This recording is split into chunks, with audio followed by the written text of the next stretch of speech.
Hey guys, welcome back to the channel and welcome to December's wrap-up video, the last video of the year. Can you believe it? I certainly can't. If you don't know, every month I talk about the films and TV shows that I've watched and the books that I have read. And we're going to flip it around a little bit because normally I start with films, then TV shows, then books. I'm going to start with books because I've had a terrible year for reading, to be honest. So I am hoping that next year I can read a heck of a lot more. So the only book I have to show you, of course, is The Lovely Bones. So I managed to finish The Lovely Bones this month. I've spoken about this in the last at least two wrap-ups. Normally I can read fairly quickly. I love reading, and this year I just haven't had the mind for it. I've been busy doing other things. So it took me a lot longer than it should have done to read The Lovely Bones. But I finally managed to finish it. I have, of course, read The Lovely Bones before.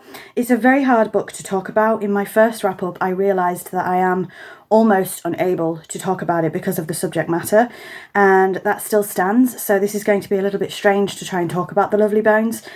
It was my first time getting a little bit personal reading it after I'd suffered a huge loss of my own, and certain chapters, certain just sentences were very, very difficult for me. So I think I had to stop reading it for a period of time and then carry on again.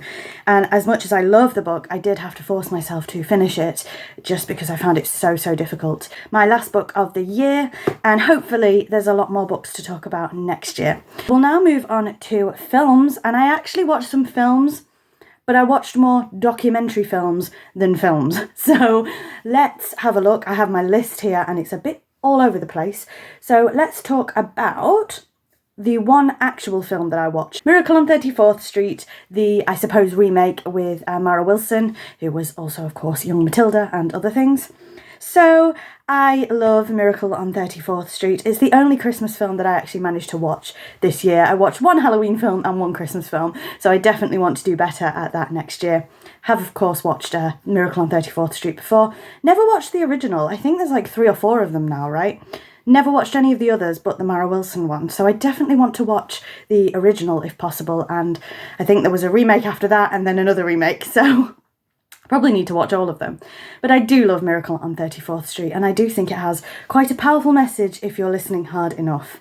So that is the only film, but we have a lot of documentaries. My husband's obviously been off work for some of the Christmas period, so we filled our time with a lot of documentaries. So let's have a look on my list.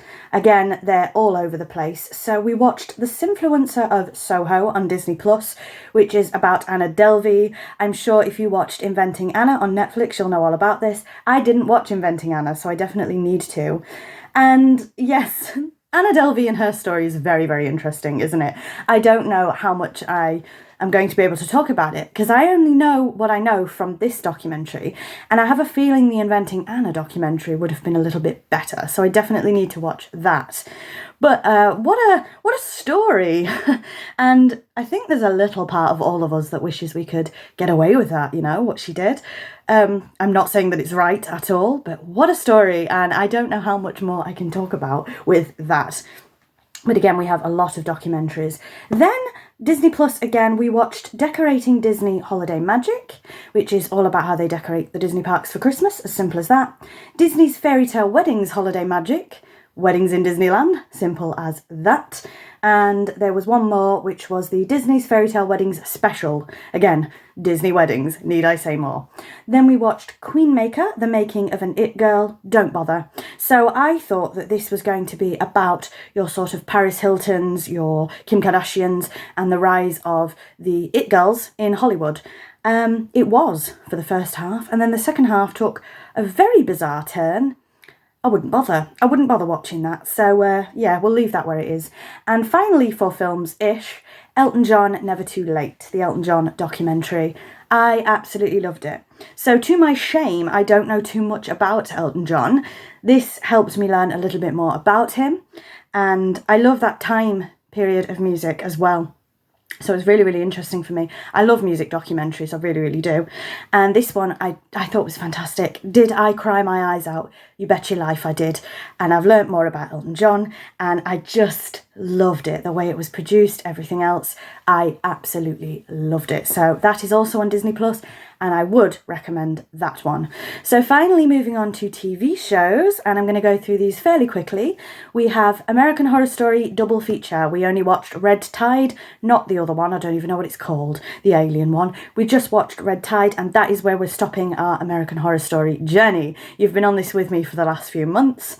So after Red Tide, you have the other half of double feature. You have New York, and then you have Delicate. And I am not going to put my husband through it. Delicate, I had to force myself. You'll probably remember the wrap-up. Was it earlier this year that Delicate came out? Couldn't even talk about it in the wrap-up. It was that terrible. So we are finally finished with American Horror Story. And to be honest, we do need a break. I really enjoy American Horror Story.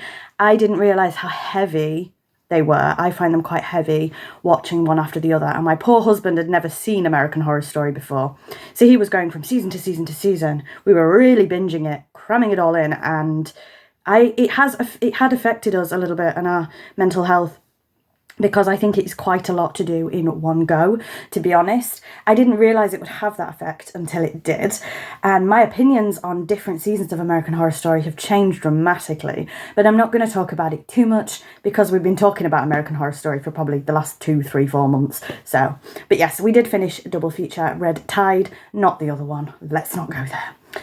Then we watched The Fatal Flaw. There was 4 episodes of that on Disney+. So The Fatal Flaw is basically about how killers... So a killer killed somebody, obviously, that's why they're a killer, and what led them to be caught. There was one fatal flaw, that's why it's called that. Not great. So I am, I love a good crime documentary as well. I think a lot of us do. I'd probably skip this one. I was figuring out stuff. Like, I felt really smart. And I'm not that smart, believe me. But I was figuring out stuff long before these detectives seemed to. I'm thinking, what's happening here? It doesn't take Sherlock. Really frustrated me. So, while it made me feel very clever, that's not really a good thing, is it? So, I wouldn't recommend The Fatal Flaw. And then, again, quite a sad one, this, actually. I don't know if I'm going to be able to talk about it too much. See, we have quite a lot of depressing stuff this month. It's Christmas month, and I've been depressed.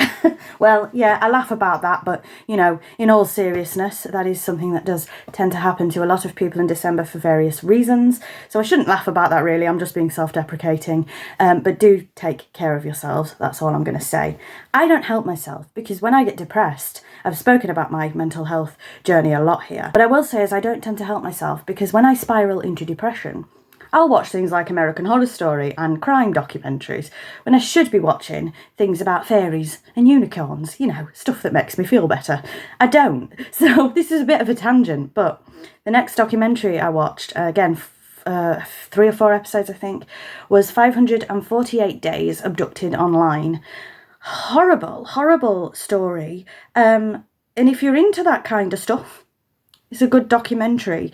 I should probably steer away. I think this year or next year, I'm going to really focus on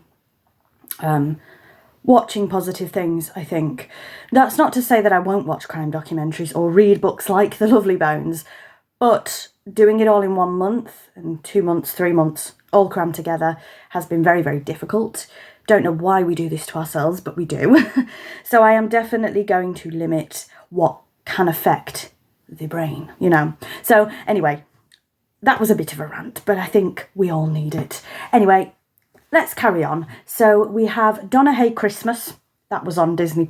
I don't even know who Donna Hay is, but she was making Christmas food. 4 episodes. Thought it was lovely.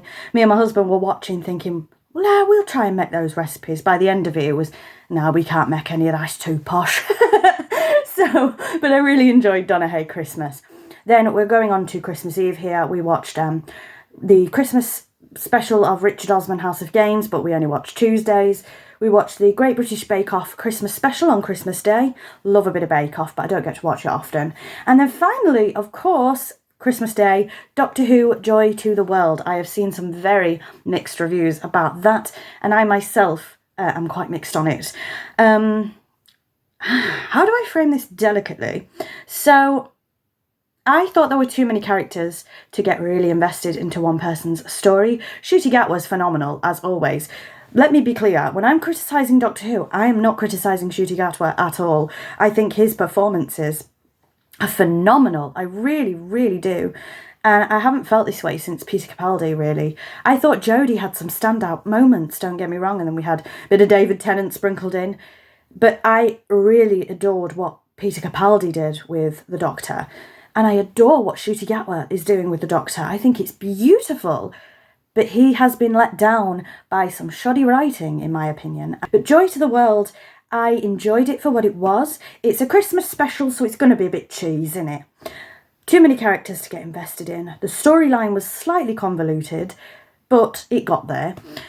And I don't think a lot of people are going to be happy with the ending for various reasons, considering there was a symbol that means a lot to a lot of people, and I'll leave it at that. That kind of stuff doesn't bother me so much if it's done well. I just don't know if this was done well enough. You know, that's a very cryptic because I don't want to give it away. But I hope if you've watched the episode, you'll understand what I'm saying. Anyway, that is my final wrap up of the year, probably the longest.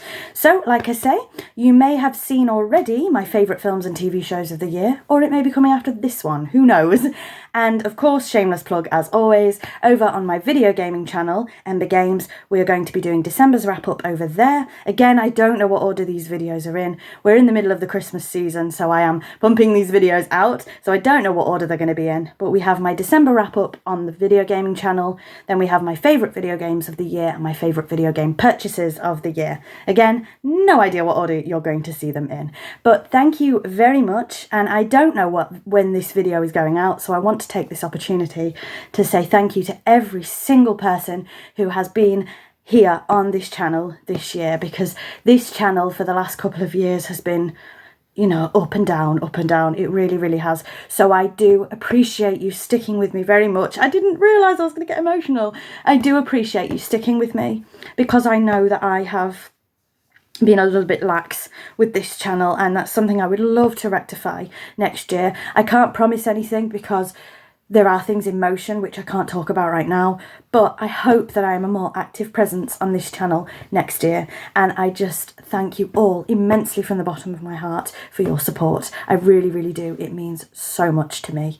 So thank you for watching, and I will see you next year, or I'll see you for the other video. I don't know when these are going out. It's a mess, but thank you so much for watching, and I'll see you all soon. Bye-bye.